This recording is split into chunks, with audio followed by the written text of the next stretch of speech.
Hello friends, best service के YouTube channel में आपका स्वागत है। फ्रेंड्स, आज की जो हमारी वीडियो रहेगी वो डीसी सप्लाई का पार्ट 3 रहेगा।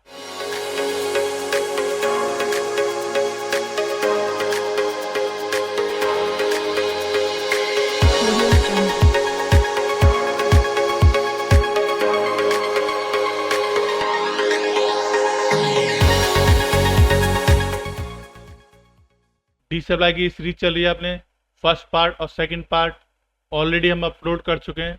ये थर्ड पार्ट है। थर्ड पार्ट में हम सीखेंगे कि पावर बटन प्रेस करने के बाद कितना एम्पेयर होता है तो हमारा फोन किस कंडीशन में आएगा। पहली दो रीडिंग में हमने समझा था कि पावर बटन प्रेस करने से पहले अगर ऑटो एम्पेयर लेता है तो मोबाइल के अंदर क्या दिक्कत होती है, पावर बटन प्रेस करने के बाद कोई भी एम्पेयर नहीं लेता तो मोबाइल के अंदर क्या दिक्कत होती है। अब ये नेक्स्ट थर्ड पार्ट है। इसमें हम सीखेंगे अगर पावर बटन प्रेस करने पर अगर हमारे फोन में जैसे हमने डीसी सप्लाई को मोबाइल से कनेक्ट किया, मोबाइल का पावर बटन प्रेस करने पर 50 मिली एम्पेयर से नीचे रहता है, मतलब यहाँ पे आपका जो इसको हटाना आपको, अगर आपकी 5 डिजिट की पावर सप्लाई है तो लास्ट वाले डिजिट को आपको चेक नहीं करना, सिर्फ 4 डिजिट में आपको रखना है। और यहाँ पे आपको दिखा रहा है 50, यहाँ दिखा रहा है आपको 50 मिली एम्पेयर से नीचे रहता है, 50 मिली एम्पेयर से नीचे रहता है तो आपको क्या करना है। अगर आप हमारे चैनल पे नए आए हो, पहली बार आए हो, प्लीज लाइक करें, शेयर करें, सब्सक्राइब करें और बगल में जो घंटे का आइकन है उसको जरूर दबाएं। तो फ्रेंड्स, बढ़ते हैं आगे।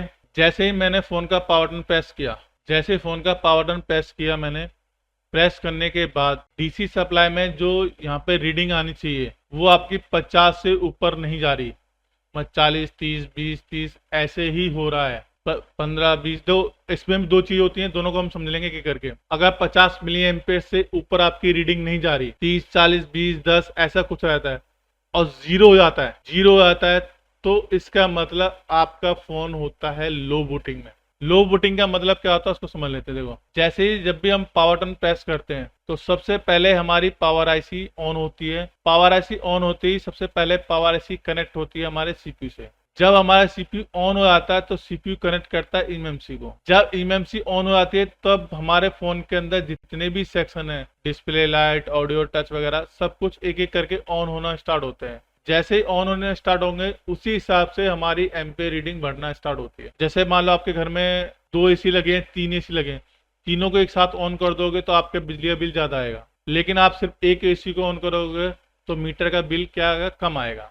ऐसे जैसे हम फोन को ऑन करेंगे ना तो पहले हमारी पावर आईसी ऑन होगी और पावर आईसी ऑन होने के बाद सीपीयू ऑन होगा। अगर ये दोनों ऑन हो जाते हैं तो हमारी एम्पेयर रीडिंग 100 से ऊपर चली जाती है, मतलब ये दोनों ऑन होने की कोशिश करेंगे तो एम्पेयर रीडिंग हमारी 100 से ऊपर जाएगी। लेकिन हमारी एम्पेयर रीडिंग अगर 100 से नीचे है या 50 से नीचे है तो इसका मतलब इन दोनों में से आपस में कोई ना कोई कम्युनिकेशन नहीं हो पाया। जब तक ये प्रॉपर कम्युनिकेशन नहीं होगा तो हमारी एम्पेयर रीडिंग हमेशा 100 मिली एम्पेयर के नीचे रहती है या 50 मिली एम्पेयर के नीचे रहती है। उसको हम कहते हैं लो बूटिंग। लो बूटिंग का मतलब फोन ऑन होने की कोशिश कर रहा है लेकिन आगे उसका इतना लोड ही नहीं है कि वो ऑन हो पाए। आगे कोई ऐसा चीज नहीं है जो आगे ऑन हो ताकि एम्पेयर रीडिंग आगे बढ़े। तो इसके लिए हमें क्या करना है, जब भी हमारे पास ऐसा कोई केस आता है कि फोन लो बूटिंग में जाता है, लो बूटिंग मतलब कि 50-60 मिली एम्पेयर से के अंदर जाके 100 मिली एम्पेयर या 50 मिली एम्पेयर के अंदर रह के जीरो हो जाता है। मैं फिर कहूंगा 50, 90, 80 के मिली एम्पेयर के अंदर रह के जीरो होता है, उसको हम कहते हैं लो बूटिंग। अब लो बूटिंग चेक कैसे करना है इसको समझ लेते हैं। लो बूटिंग के लिए सबसे पहले आपको चेक करना है आपको बैटरी कनेक्टर की सप्लाई। देखो, अगर बैटरी मोस्टली क्या होता है, बैटरी कनेक्टर की सप्लाई अगर खराब होगी तो हमारा क्या लेगा, कोई भी एम्पेयर नहीं लेगा या फिर ऑटो एम्पेयर लेगा। तो 99% आपका यहाँ पे ओके रहेगा, लेकिन फिर भी हम एक बार चेक करते हैं। उसके बाद हमें चेक करना होता है वीपीएस सप्लाई। यहाँ पे हमें चेक करना है कि यहाँ पे कोई शॉर्टिंग तो नहीं है। अब शॉर्टिंग कैसे चेक करोगे, शॉर्टिंग चेक करने के लिए मल्टीमीटर को रखो आप डायोड मोड पर, ब्लैक वायर को रखो ग्राउंड पे और रेड वायर को रखो वीपीएच कॉइल पे। ब्लैक को ग्राउंड और रेड को वीपीएच कॉइल पे। तो यहाँ पे जब चेक करोगे तो एक तरफ से आपको 200 प्लस रीडिंग मिलेगी। जब आप इंटर को चेंज करो, मतलब कि ब्लैक को ग्राउंड कर दोगे और रेड को इसके ऊपर रख दोगे, मतलब वायरिंग को चेंज कर दोगे, तो आपकी रीडिंग या तो ओएल आएगी या 100,000 से प्लस आएगी, मतलब 1000 से ऊपर आएगी।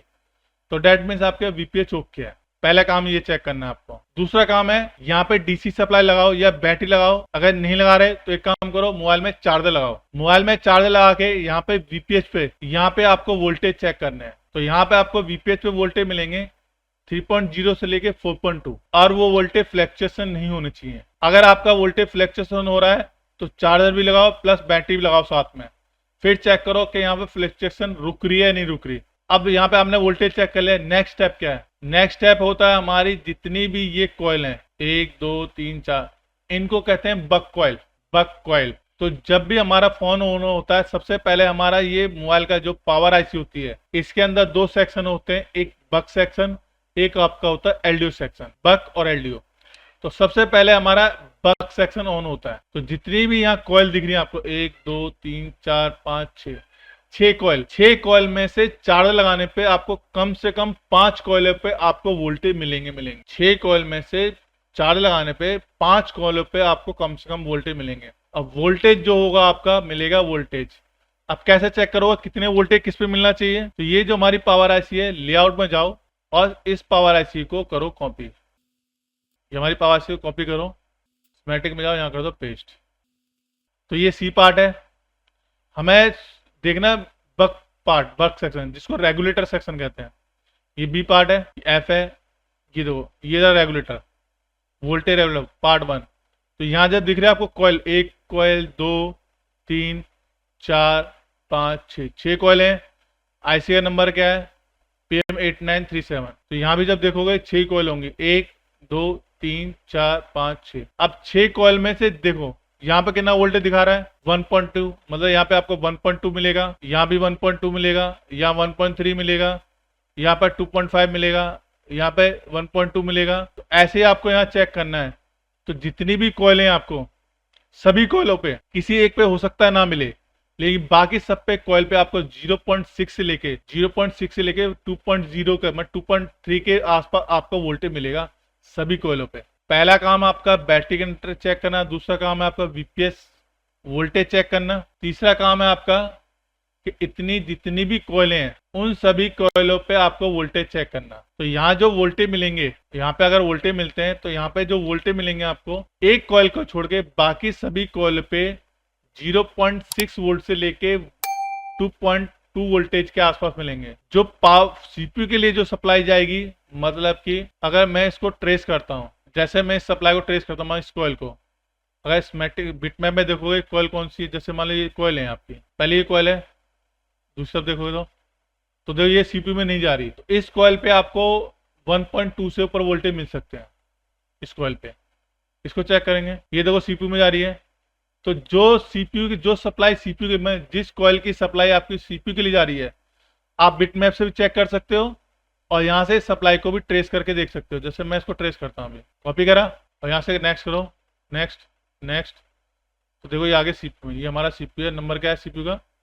1011। तो यहाँ देखोगे आप 1011 सीपीयू। तो जो सप्लाई सीपीयू के लिए जा रही है, देखो इसको देखोगे जरा, यहाँ नहीं जा रही, इधर से जा रही है, इधर देखो ये जा रही है, इधर देखो ये नहीं जा रही। तो जो सप्लाई सीपीयू के लिए जाएगी, मैं जिस कॉइल की सप्लाई पावर आईसी से होती है सीपीयू में जाएगी, जिस कॉइल की सप्लाई पावर आईसी से होती हुई सीपीयू के अंदर जाएगी, उस सप्लाई में बक के लिए, बक सिर्फ बक की बात कर रहा हूँ, उस बक कॉइल पे आपको 0.6 से लेके 1.2 वोल्टेज के आसपास मिलेंगे। बाकी अदर जो बक कॉइल हैं, अदर जो कॉइल हैं उस पे आपके 1.2 मिलेगा, 2.5 भी मिल सकता है, अलग अलग वोल्टेज मिल सकते हैं। ये डिपेंड करता है आप कौन सा मॉडल रिपेयर कर रहे हो, डबल पावर आईसी का, ट्रिपल पावर आईसी का, सिंगल पावर आईसी का, 4 पावर आईसी का, सबका अपना अपना अलग अलग सेक्शन होता है। तो पहले इसमें आपको चेक करना है यहाँ वोल्टेज नहीं मिल रहे। अगर यहाँ वोल्टेज मिलते हैं सब पे, यहाँ पे सब पे वोल्टेज मिलते हैं, लेकिन फिर भी आपका 50 मिली एम्पेयर के नीचे रहता है फोन, ठीक है, वोल्टेज सब पे मिल रहे हैं, लेकिन फिर भी आपका 100 मिली एम्पेयर के नीचे रहता है, तो पहला काम है आपका ये क्रिस्टल को चेंज करो। दूसरा काम है आपका इस सीपीयू के HRC कर दो, आपका 90% फोन ऑन हो जाएगा। अगर यहाँ पे वोल्टेज नहीं मिल रहे, सपोज करो यहाँ वोल्टेज नहीं मिल रहे, तो आपको क्या करना है, जितनी भी कॉइल है इन सब की शॉर्टिंग चेक करो कि इनमें से किसी में शॉर्टिंग तो नहीं है। अगर इनमें से किसी में भी शॉर्टिंग नहीं है लेकिन फिर भी वोल्टेज नहीं मिल रहा, तो देखो दो कंडीशन हो सकती है। अब इसका एलडीओ, जो एलडीओ सेक्शन हो, एलडीओ कौन सा होगा? ये पावर आईसी कॉपी करते हैं वापस। तो देखो यहाँ पे लिखा है वो VRG1, तो VRG2 होगा, वो एलडीओ सेक्शन होगा। ये देखो VRG2 लिखा है, तो ये एलडीओ सेक्शन है। बक सेक्शन में मिलती है आपको कॉइलें लगातार कंटिन्यू कॉइलें मिलेंगी एक साथ, और एलडीओ सेक्शन में मिलेंगे आपको कैपेसिटर बहुत सारे। अब आपको चेक करना है, देखो कॉइल तो आपने ऑलरेडी चेक कर ली कि इसमें कोई शॉर्टिंग तो नहीं है। अगर यहाँ पे आपको वोल्टेज नहीं मिल रही है तो पहले चेक करो इस किसी कॉइल पे कोई शॉर्टिंग तो नहीं है। शॉर्टिंग चेक करने के लिए ग्राउंड के साथ जब आप चेक करो किसी भी कॉइल पे 0 0 नहीं आना चाहिए। ग्राउंड से जब चेक करोगे किसी भी कॉइल पे 0 0 नहीं आना चाहिए। 10 आ रहा है, 20 आ रहा है, 30 आ रहा है, 40 आ रहा है, चलेगा, लेकिन 0 0 किसी भी कॉइल पे नहीं आना चाहिए। अगर 0 0 किसी कॉइल पे आ रहा है तो उस कॉइल की सप्लाई शॉर्ट है, उसको आपको चेक करना है। अब एलडीओ सेक्शन जब चेक करोगे जितने भी यहाँ कैपेसिटर लगे हुए हैं ये रे, उन सभी कैपेसिटर की आपको एक एक करके सप्लाई चेक करनी है। जैसे ये कैपेसिटर, कॉइल कैपेसिटर कॉपी करो, लेआउट में जाओ, यहाँ करो पेस्ट। इस कैपेसिटर चेक करो इसकी सप्लाई शॉर्ट तो नहीं है मीटर से। सप्लाई शॉर्ट करने चेक करने का तरीका आपको पता है, नहीं पता है तो कमेंट में लिख देना, मैं बता दूंगा। यहाँ पे चेक करोगे, मैं बता ही देता हूँ। देखो सप्लाई कैप्चर होगा, ग्राउंड से चेक करोगे, रेड वायर ग्राउंड पर रखोगे, ब्लैक कैपेसिटर के दोनों तरफ लगाओगे तो एक तरफ 0 0 आएगा, एक पे जो वैल्यू आएगी आपकी 150 प्लस आएगी। याद रखना कॉइल पे कम आ सकती है जीआई वैल्यू, लेकिन कैपेसिटर पे कम नहीं आएगी। एलडीओ पे आपकी जीआई वैल्यू ज्यादा आएगी। तो सब पे आपको एक तरफ 0 0 आएगा, एक तरफ जीआई वैल्यू आपकी 250 200 प्लस आएगी। ऐसे करके सभी कैपेसिटर, जितने कैपेसिटर लगे हुए हैं एलडीओ सेक्शन में, सबको आपको चेक करना है। अगर इनमें से कोई भी कैपेसिटर शॉर्ट दिखता है तो उसकी सप्लाई चेक करें। अगर कोई भी बक सेक्शन या कोई भी एलडीओ सेक्शन शॉर्ट नहीं मिलता तो क्रिस्टल को चेंज करके देखें, तब भी सेम दिक्कत है। पावर आईसी तब भी सेम दिक्कत है, तो सीपीयू और एमएमसी निकाल के एक बार दोबारा चेक करें। कभी क्या होता है सीपीयू एमएमसी शॉर्ट हो जाती है, तब भी हमारा लो वोल्टेज में फोन जाता है। तो सीपीयू और एमएमसी निकाल के दोबारा चेक करें। सीपीयू और एमएमसी निकालने के बाद भी यहाँ पे वोल्टेज नहीं बन रहे तो क्या करना है, तो इसका मतलब आपकी पावर आईसी कहीं ना कहीं खराब है। तो पहला काम हमारा क्या था, एक बार फिर समझ लो। वीबैट की सप्लाई चेक, वीपीएच पे वोल्टेज चेक करना है, बक पे वोल्टेज चेक करना है, एलडीओ वोल्टेज चेक करने हैं, क्रिस्टल चेंज करके देखना है, सीपीयू एमएमसी के चार्ज करने। तो ये हमारा तीसरा स्टेप, तो हमारा तीसरी रीडिंग थी डी सप्लाई की। अभी तो हमने तीन रीडिंग समझी है कि हमारी 3 रीडिंग डी सप्लाई में आती है, तो कैसे कैसे सॉल्व करेंगे। इस वीडियो में इतना ही।